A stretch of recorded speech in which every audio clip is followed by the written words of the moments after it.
pour Citizen, mais en fait c'est surtout pour des C'est des coworkers. coworkers. C'est un espace de coworking, c'est-à-dire Oui. que n'importe qui peut aller et venir sans préalablement s'inscrire, avoir payé rien du tout.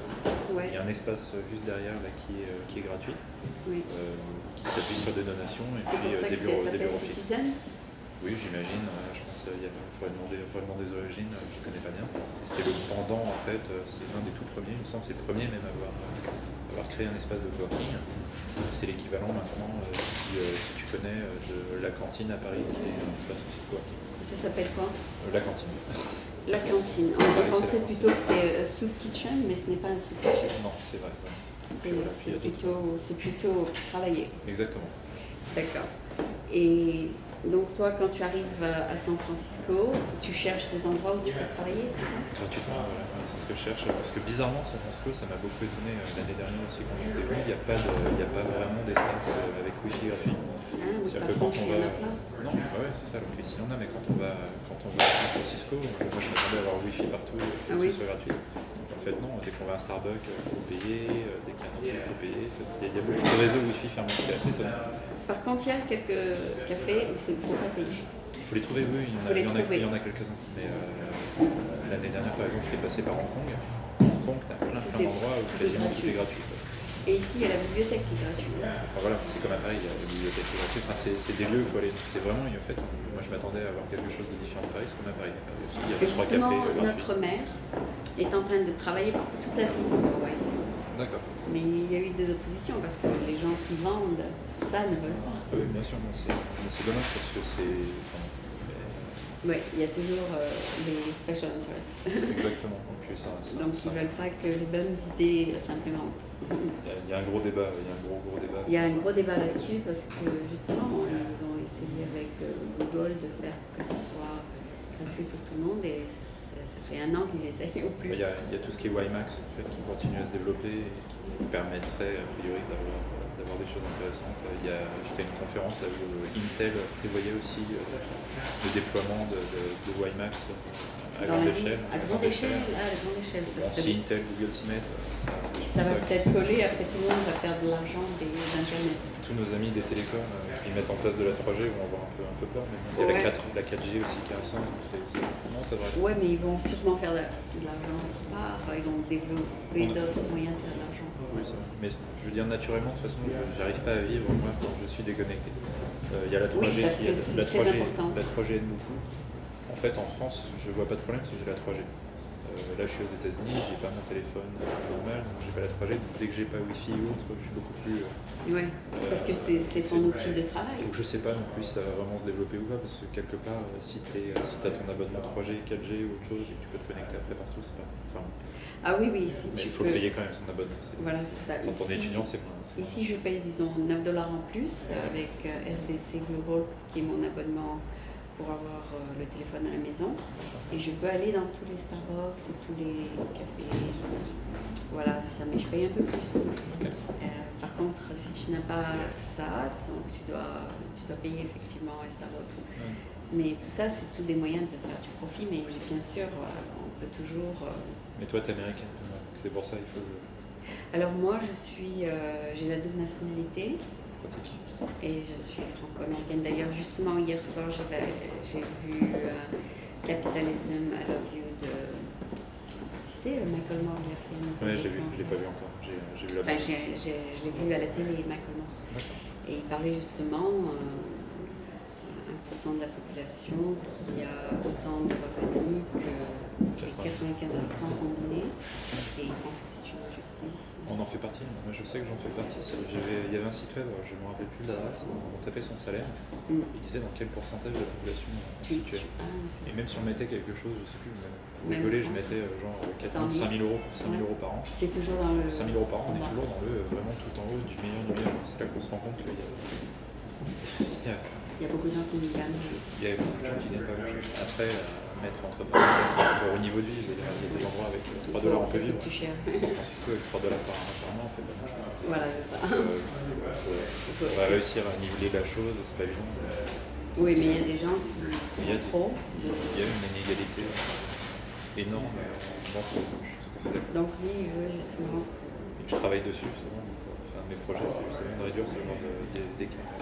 D'écart? Ah, d'accord. À ma manière. D'accord. Moi, je fais donc ce petit programme pour la communauté depuis 22 ans parce que C'est qui la communauté? Enfin, une petite communauté franco-américaine. D'accord. Et puis, depuis qu'il y a eu l'Internet, donc je mets aussi ça sur l'Internet. D'accord. Et là, je suis en train de construire un nouveau site qui s'appelle frenchmarketing.com qui vient de ressortir il y a 3 semaines. Donc, je t'ai vu hier, donc j'ai détecté un accent, mais comme j'ai perdu le sens de l'accent français, je me demandais si c'était français ou Dutch ou le monde. D'accord. Bon, je voulais donc parler de ce que tu fais, peut-être 5 minutes. Donc, tu as présenté un petit projet où tu dis que si tu as, à la fin, j'ai vu, si tu attends de clients, tu pourras être ça. Mais j'ai pas écouté le début. D'accord. Bon, alors tu peux parler un peu plus fort parce que d'accord, tu parles un peu doucement. C'est un projet que j'ai présenté dans le cadre de Startup Weekend. Oui. Qui est, si tu veux, une sorte de, je sais pas si ça parlera un barcamp ou quelque chose comme ça. D'accord. Où tu travailles pendant 3 jours non-stop, de rien à quelque chose. Et donc tu pars d'une idée et tu as 3 jours, enfin 2 jours d'ailleurs le week-end, pour créer une entreprise. Moi j'ai pris ce sujet-là, parce que je suis en train de... Quel est le sujet? C'est une application sur iPhone. Ah d'accord. Et l'application que je fais en fait, c'est du tagging de sentiments sur une carte. Donc Qu'est-ce que tu veux dire par sentiment? c'est-à-dire de dire un endroit tu te sens bien, tu vas dire ici je me sens bien. Et un autre endroit tu dis je me sens pas bien, et là tu vas dire je me sens pas bien. Et petit à petit, en faisant ça tous les jours, tout le temps, tu vois apparaître une cartographie de comment tu te sens bien et de là où tu te sens pas bien. C'est le projet que j'ai fait. C'est un bon projet parce que moi je me sens pas bien chez moi, donc il faudrait que je déménage. Ça permet comme ça de voir un peu où est-ce qu'on aime bien aller, où est-ce qu'on va tout le temps. Si je l'avais utilisé à certains endroits, je me rends compte très rapidement qu'on va tout le temps aux mêmes endroits. Oui, je vais Starbucks. Visuellement. Donc visuellement, ça permet de se dire, tiens, c'est quand même dommage, je vais jamais là-bas. Ceci, il y a aussi d'autres choses. Puis après, quand les gens disent, t'as été où hier, je peux dire, tiens, voilà, c'est là où j'ai été, en regardant un gros point. Et tu peux savoir ce que tu veux. Et je peux savoir ce que j'aime, je peux échanger autour. Donc là, c'est le projet que j'avais fait pour ça. Ce que j'ai présenté hier, c'était ça, plus un business plan pour dire comment je pourrais faire de l'argent avec. Parce qu'il faut faire de l'argent dans San Francisco notamment. Pendant un moment, j'aimais bien aller au Cable Park, en avant. Il y a aussi le Dolores Park que j'aime beaucoup aussi, je sais pas si tu connais. Mais mes goûts changent parce que pendant un moment j'y allais tous les dimanches, maintenant je ne vais plus.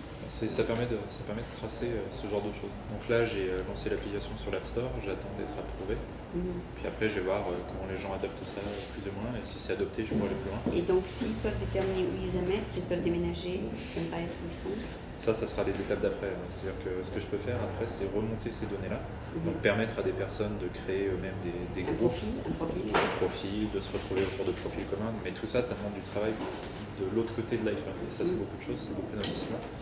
Et pour ce moment, je ne veux pas le faire. Mais par exemple, si quelqu'un a un iPhone et se trouve par exemple dans l'Apple Store, et ils aiment beaucoup aller au Apple Store, qu'est-ce qu'ils peuvent faire sur l'iPhone pour dire qu'ils aiment bien être là? Ils vont juste lancer dessus et dire ici je me sens bien, c'est cool. C'est tout? Ouais. Et le truc va déterminer où tu es? Pas du tout. Ça va juste te montrer où tu es sur la carte. Ce qui fait que par exemple quand je vais te faire, je pourrais le montrer à la caméra. C'est-à-dire si tu es là et tu dis j'aime bien, tu appliques quelque chose? Ouais, c'est ça. Voilà. Mais après, c'est très, très si simple. tu veux savoir où tu étais, tu le revois, tu t'en rappelles. Peut-être qu'on a une bonne mémoire. Là c'est là où on est. C'est là où on est. Je vais mettre l'écran un petit peu plus clair, comme ça je pourrais le montrer, puis après je montrerai ça à la Oui, caméra. mais tu peux pas savoir l'endroit exact. Si. Je sais où je suis quand même. Ah d'accord. Non mais ça peut être à côté. Non, c'est pas à côté. C'est pas à côté. Cela en fait ça te montre que l'endroit où toi tu es. Voilà. Ça, tu vas me voir. Donc en fait le principe c'est de dire quoi? C'est de dire que là ici je me sens bien. Donc, je vais utiliser l'application pour dire ici je me sens bien. Et en faisant ça, ça va dessiner quelque chose de graphique, ça va dessiner un rond sur une carte. Et là je peux te montrer tous les endroits où j'ai été. Tu vois, ça c'est les endroits où j'ai été à San Francisco, là où tu vas des ronds. Et c'est comment je me suis senti à ces endroits-là. Donc, je sais par exemple, je sais pas ce qu'il y a exactement ici, mais c'est ça qui est sympa, c'est que tu as ce côté un peu flou. Tu sais que si tu marches dans ce quartier-là, tu vas être... Tu vas trouver quelque chose que tu aimes. C'est pas telle adresse, tel truc, telle... C'est pas telle adresse, voilà. C'est au contraire, c'est ce que je voulais, c'était de faire quelque chose d'un peu flou. Quel quartier? Parce que je voyage beaucoup, je voyageais beaucoup. Et quand on voyage,